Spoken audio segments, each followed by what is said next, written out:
하나님 말씀은 디도서 2장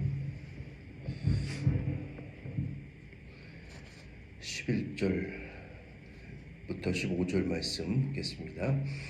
디도서 2장 11절로 15절 말씀은 바울이 디도에게 교회 장로를 세우고 또 교회의 그 개척교회와 같은 교회의 질서와 또 교회 운영의 행정 그리고 교회의 그 권위를 세우는 이의 기초를 위해서 세대별로 권면하신 말씀입니다. 나이 연세의 높은 여성분들을 위해서 그리고 젊은 여성들을 위해서 그리고 연세 높은 남성분들을 위해서 또 젊은 남성을 위해서 그리고 고용주와 고용인에 대해서 그리고 11절로 이제 15절 말씀은 전체 성도들을 향해서 교회를 세우기 위한 바른 권면을 이렇게 하라라고 하신 말씀이 기록되어 있습니다. 11절 말씀을 보면은 모든 사람에게 구원을 주시는 하나님의 은혜가 나타나 이 모든 사람은 이 디도서 2장 11절 말씀은 신학적인 논란이 있는 구절입니다.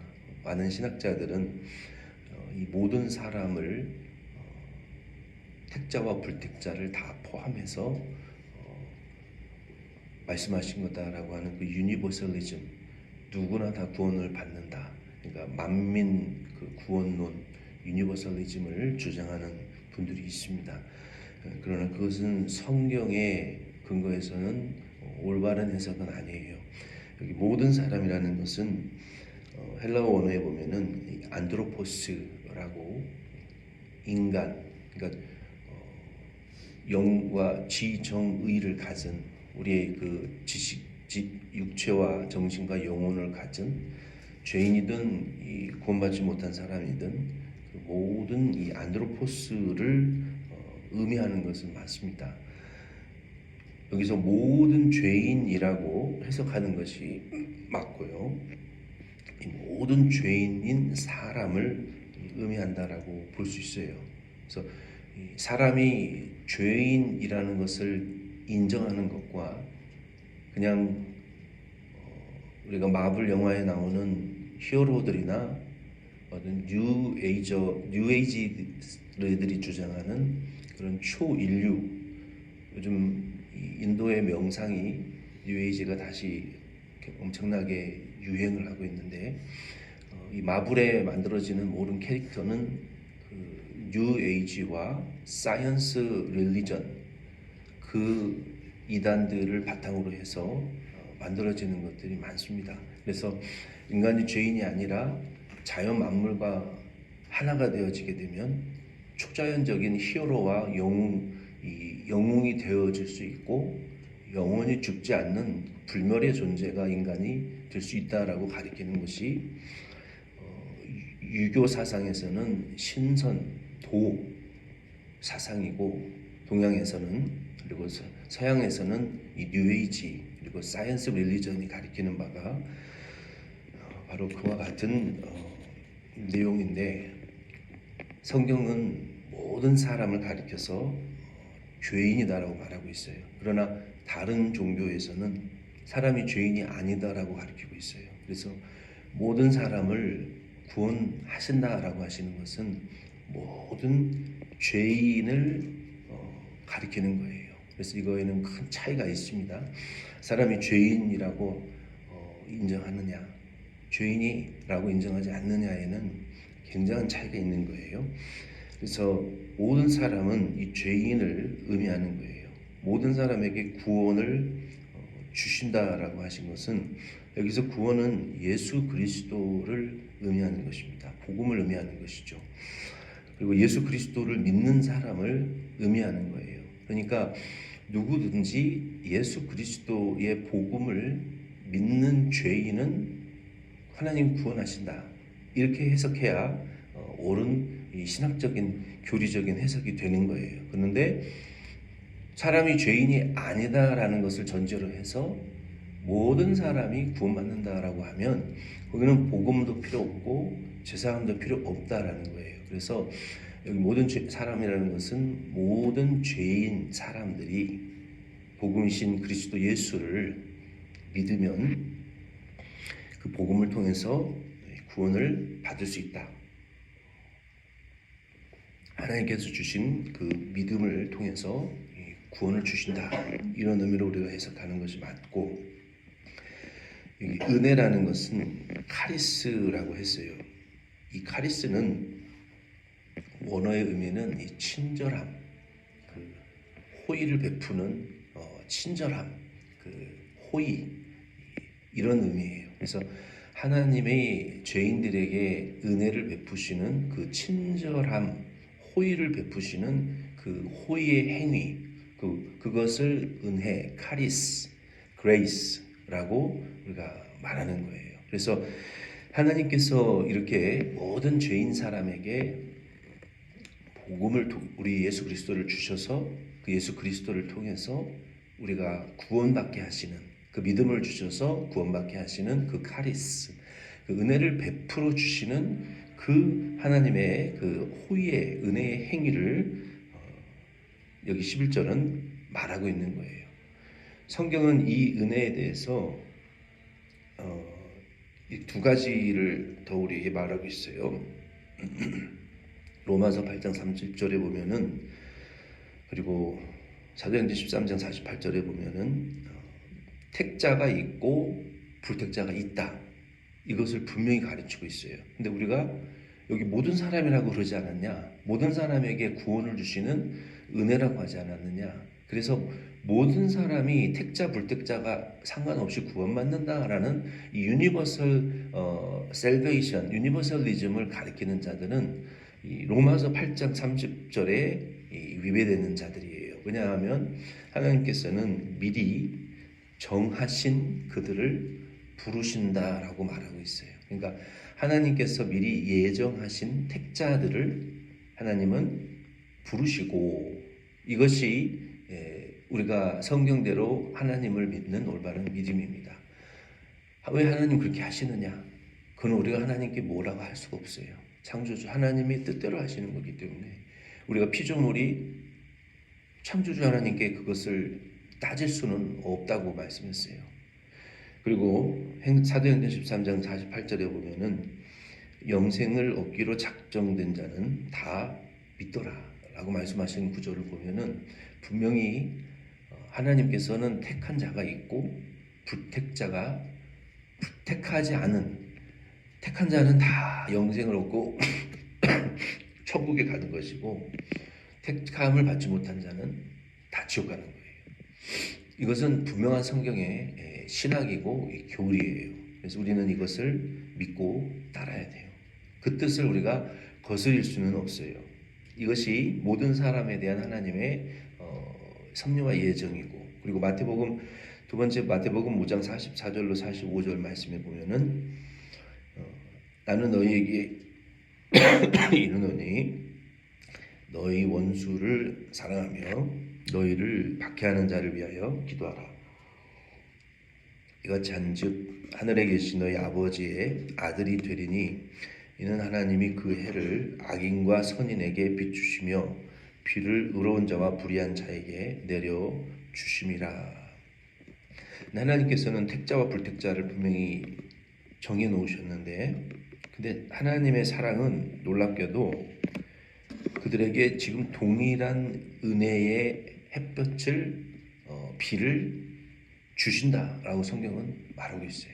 그러니까 하나님께서 택자도 사랑하시고 불택자도 사랑하시고, 택자에게만 해를 주시고 비를 내려주시는 것이 아니라 불택자에게도 동일하게 해를 주시고 비를 내려주시고, 수고하면 열매 맺게 하시고, 그리고 그들도 예수만 믿는다면 구원받을 수 있다는 거예요.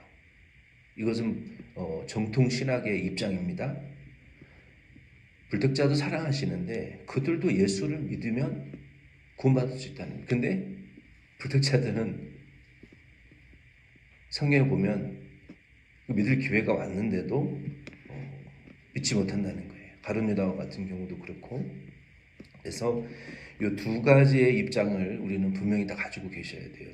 모든 사람은, 모든 죄인 사람이 예수 그리스도를, 하나님이 은혜의 선물로 주신 예수 그리스도를 믿음으로 구원받는다.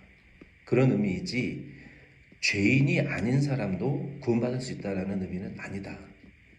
이 신학적으로 굉장히 중대한 교리예요. 그리고 로마서 8장 30절이나 사도행전 13장 48절 말씀에 근거해서 택자와 불택자는 분명히 성경에 있다.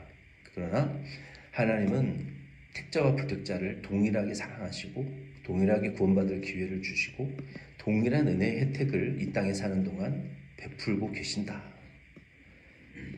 그래서 그 두 가지 입장을 다 우리가 가지고 이 디도서 2장 11절 말씀을 우리가 믿어야 되는 거예요.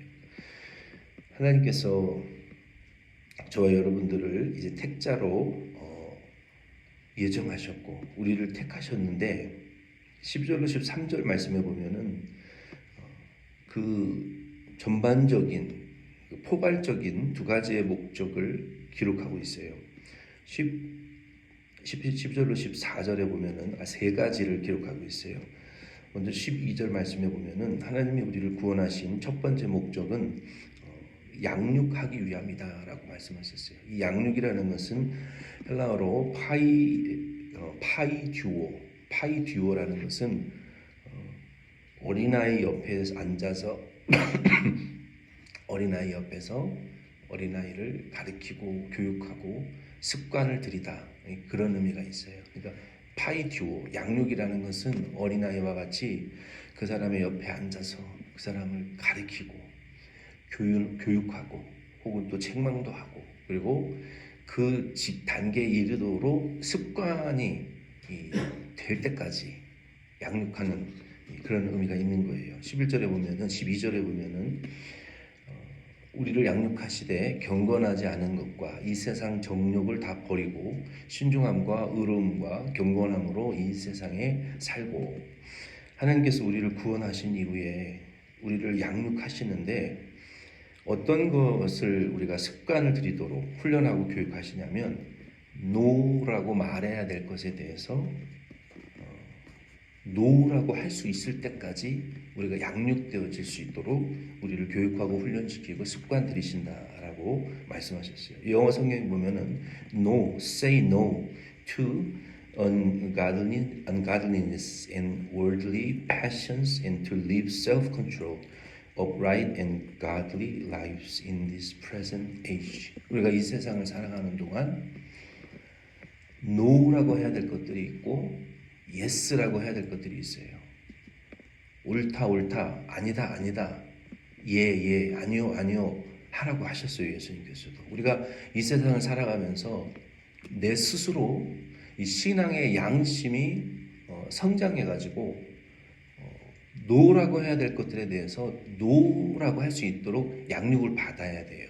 그런 것들이 뭡니까?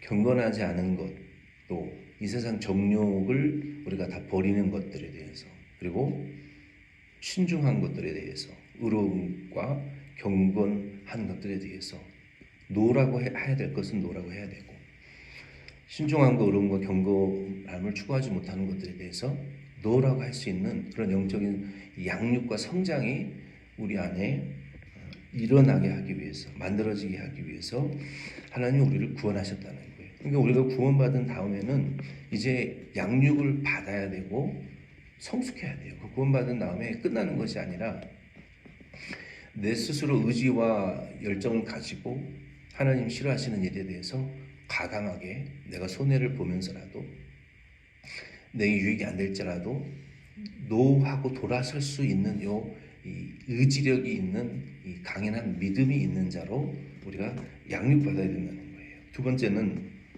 13절 말씀에 보면은 복스러운 소망에 대하여 기다리게 하기 위함이다라고 말씀하셨어요. 복스러운 소망과 우리의 크신 하나님 구주 예수 그리스도의 영광이 나타나심을 기다리게 하셨으니, 이 복스러운 소망이라는 것은 예수 그리스도의 재림을 통해서 이루어질 하나님의 나라의 완성과 성도의 부활을 의미하는 거예요.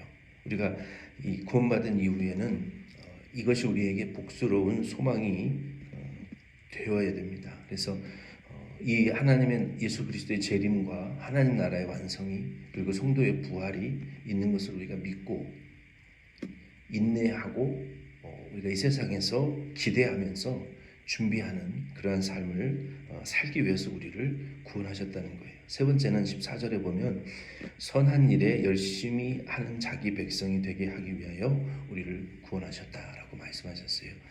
그가 우리를 대신하여 자신을 주심은 모든 불법에서 우리를 속량하시고 우리를 깨끗하게 하사 선한 일에 열심히 하는 자기 백성이 되게 하려 하심이라. 그리스도께서 자신을 제물로 바치신 거, 이게 선한 일이죠. 그리고 우리의 죄를 깨끗하게 하신 거, 이것이 선한 일입니다. 우리가 작년에 왕같은 제사장이 되는 교회가 되자 바로 그리스도께서 남을 위해서 자기를 바치신 것처럼, 죄를 대신 속죄하신 것처럼 우리도 다른 죄인들의 영혼을 위해서 내 몸을 바치는 거, 내 몸을 바쳐서 대신 회개하는 거, 내가 대신 눈물 흘리는 거, 하나님 앞에 대신 아브라함처럼 아브라함이 롯의 그 타락을 위해서 하나님 아브라함 이 롯을 이 예루살렘 성에 소돔 고모라 성에 의인 이만큼 있으면 용서하시겠습니까? 있으면 찾아와 봐라. 없어요. 그러면 또 이렇게 하면 이겠습니까? 의인 한 사람이 없었어요. 그래서 남의 영혼을 위해서 그렇게 중보하고 하나님께 차라리 내 이름을 생명력에서 지워달라고 할 정도로 모세와 같이 다른 영혼의 구원을 위해서 자기를 헌신하고 희생하고 하나님 앞에 불살라 드리는 이런 희생이 선한 일이죠. 그리고 그 예수 그리스도께서 나를 위해서 몸을 바치시고 희생하신 것을 우리가 이제는 깨닫고 나도 그 일을 하라고 예수님이 부르신 거구나. 믿지 않는 하나님의 말씀대로 살지 못하는 내 부모의 죄를 내가 대신 애통하고 가슴을 찢으며 회개하라고 나에게 은혜를 주신 거구나. 내가 뭐를 하나님을 해드리려고 하라고 우리를 부르신 것이 아니라 우리를 부르신 이유는 믿지 않는 내 자녀들의 죄를 내가 애통하고 대신 회개하고 눈물을 흘리며 통회해서 그들이 하나님 앞에 보응받지 아니하도록 복을 받도록 애통하라고 회개하라고 나를 믿음을 주신 거구나. 우리를 그 선한 일에 열심내게 하기 위해서 우리를 부르신 것이구나라는 것을 우리가 깨달으셔야 됩니다. 그리고 이제는 그 사랑에 누가 말하지 않아도 그 그리스도의 사랑이 내 안에서 작동되어져서 그리고 감화가 되어져서 그 사랑이 우리를 막 이끌어 드리는 것처럼 우리가 그 사랑에 막 이끌려서 하지 않으면 견딜 수 없을 정도로 우리를 이끌고 가시는 그 사랑에 감격되어서 이 선한 일에 열심하는 친백성, 하나님의 그 직속 백성이 되게 하기 위해서 우리를 부르셨다. 그리고 주님이 하시는 일에 나오미처럼 보아스가 가는 곳에 항상 마음을 두고 보아스를 연모했던 것처럼 우리는 그 성도와 예수님의 그 관계를 의미하는 거예요. 육적인 사랑을 의미하는 것이 아니라 그 술람미 여인이 주님을 사랑했던 그 주님을 향해서 끌리고 주님이 가시는 곳에 더 관심을 갖고 주의 일에 열심이었던 것처럼 우리도 그 선한 일에 열심내는 하나님의 이 직속 백성이 되라고 우리를 구원하신 것을 우리가 깨달으시길 바랍니다. 그러면서 15절에 이제 마지막으로 너는 바울이 디도에게 말하는 거죠. 이것을 말하고 이걸 말하라는 거예요. 이 내용을 제목하지 말고 그리고 권면하고 가르치고 모든 권위로 또 책망하고 필요에 따라서는 책망을 하고 누구에게서든지 업신여김을 받지 말라. 우리 교회는 바울이 디도에게 권면했던 것처럼 교회가 할 일을 해야 업신여김을 받지 않습니다. 그래서 우리는 이 섬기는 청지기의 리더십을 세우고 또 섬김의 질서를 바로 세우기 위하여 이 모든 연령을 세대를 향하신 하나님의 말씀과 권면을 우리는 선포하고 가르치고 때로는 책망도 징계도 하면서 이 복음을 선포해야 하나님의 말씀의 권위가 교회의 권세가 업신여김을 받지 않게 됩니다. 우리 주기도문으로 예배 마치겠습니다.